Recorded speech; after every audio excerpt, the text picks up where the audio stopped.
Katanya orang-orang psikologi, kebencian itu hasil dari pengalaman individual sejak kecil. Kita membenci apa, itu biasanya karena pengalaman. Bukan sesuatu yang iya kita punya kemampuan alamiah untuk membenci, tapi apa yang kita benci itu sebenarnya hasil pengalaman. Ada yang tidak suka lele misalnya, itu mesti mungkin punya pengalaman traumatik gara-gara lele. Saya punya teman di Gresik itu punya kolam lele. Makanannya lele itu kotorannya manusia.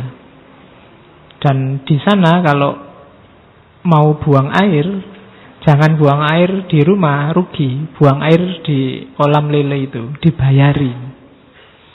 Itu kan seru.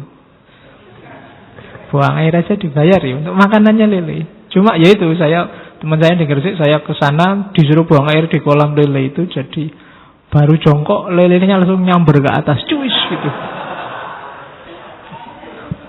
Iya, kita kaget luar biasa itu. Hati-hati kalau lelenya salah gigit kan kacau. Oke. Nah, itu kan pengalaman traumatik. Kita kaget luar biasa. Lele ternyata makanannya itu ya, misalnya. Pengalaman ini membekas di sini. Kita tidak suka dan kita pelihara di sini ketidaksukaan itu, jadilah kita membenci lele. Saya ada teman juga pembenci tahu.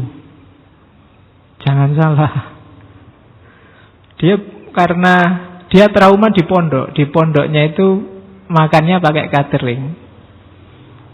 Dan tiap hari, karena dia sejak kecil mondok, menurut dia seminggu bisa 4-5 kali menunya tahu. Lama-lama dia trauma sama tahu. Jadi dia tidak suka sama tahu. Itu traumatik, pengalaman masa kecil. Mungkin ada yang ngalami apa masa kecil, mungkin ketemu orang yang kumisnya tebel terus jadi takut, sampai besar ada trauma tertentu dengan kumis. Atau kena tilang polisi waktu ABG terus ada trauma sama polisi. Jadi kebencian itu dibentuk oleh pengalaman. Trauma sama ternyata yang melakukan teror selama ini cirinya orangnya gini. Terus kita simpan itu dalam hati dan kita benci semua yang punya ciri itu. Itu perspektif psikologi.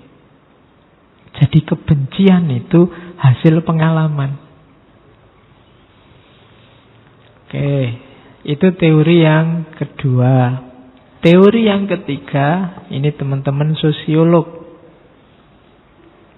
Kebencian itu tidak melulu hasil pengalaman. Ya memang hasil pengalaman, cuma pengalaman itu lahir dari struktur. Jadi tidak semata pengalaman, tapi pengalaman sosial. Kita sebenarnya nggak ada urusan, nggak tahu menahu tentang apa itu terorisme, tapi struktur hari ini membentuk pikiran kita kayak gitu loh, teroris itu harus kita jauhi. Itu struktur. Kenapa hari ini kita benci kelompok tertentu, aliran tertentu, grup tertentu? Struktur sekeliling kita, pengalaman sosial kita yang membentuk itu. Kita jatuh cinta luar biasa hari ini sama Pancasila, itu juga struktur yang membentuk pikiran kita. Jadi pengalamannya tidak cuma pengalaman individual, tapi juga pengalaman sosial.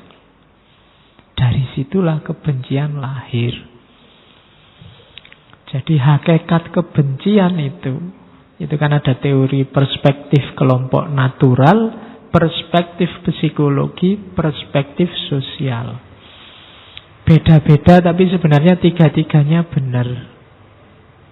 Kita punya potensi untuk membenci. Kita punya pengalaman-pengalaman yang melahirkan kebencian. Dan dunia sosial kita itu biasanya terstruktur untuk membenci sesuatu dan menyukai sesuatu. Jadi tiga-tiganya ini main semua. Itulah semesta kehidupan kita. Itulah nanti yang melahirkan ada yang kita sukai, ada yang kita tidak sukai, ada yang kita cintai, ada yang kita benci. Itu struktur. Dulu pernah saya ceritakan, kenapa ya orang Afrika itu suka model perempuan semacam itu, orang Jawa suka perempuan model semacam ini, orang Amerika suka perempuan model itu pasti karena insting, karena pengalaman, dan juga karena struktur. Orang Afrika suka perempuan yang kulitnya hitam dan berkilat. Itu pasti karena pengalaman dan juga struktur. Orang Jawa suka yang kulitnya sawo mateng, orang Barat suka yang kebule-bulean.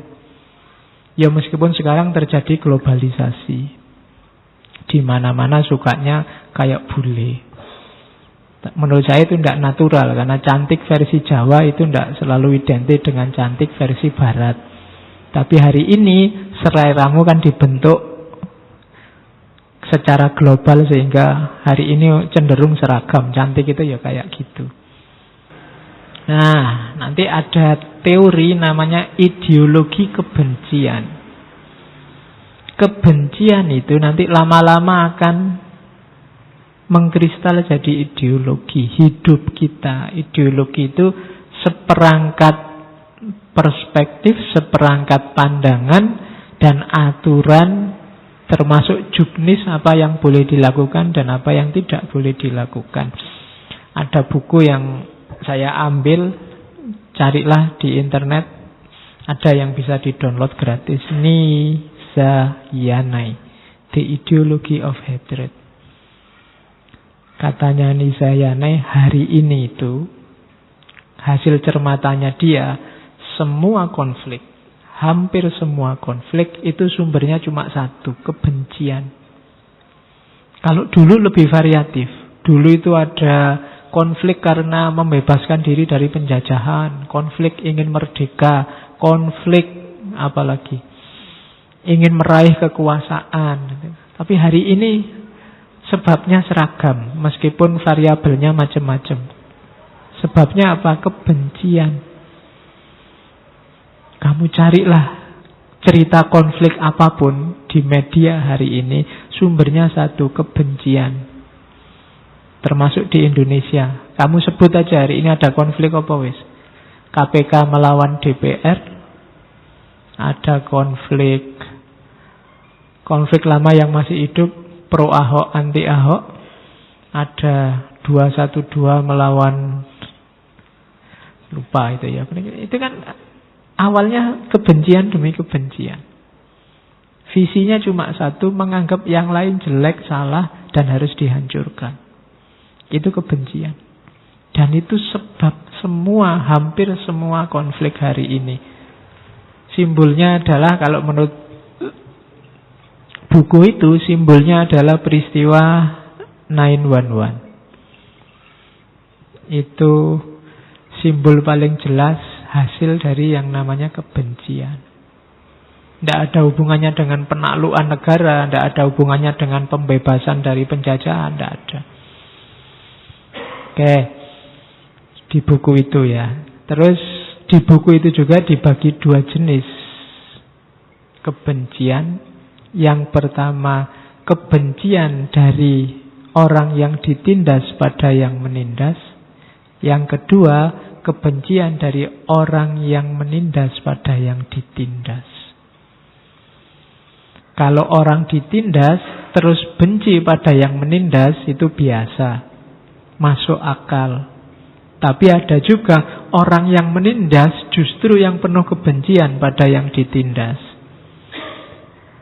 Kalau di buku itu disebut, untuk jenis kebencian yang kedua dibutuhkan ideologi yang kuat, yang isinya menegaskan bahwa yang menindas yang benar dan yang ditindaslah yang salah, jelek, dan harus dimusnahkan. Jadi yang pertama urusannya masuk akal. Karena dia ditindas, maka dia benci yang menindas. Itu kan masuk akal. Kalau yang kedua sudah menindas, benci lagi. Itu butuh ideologi kalau ini.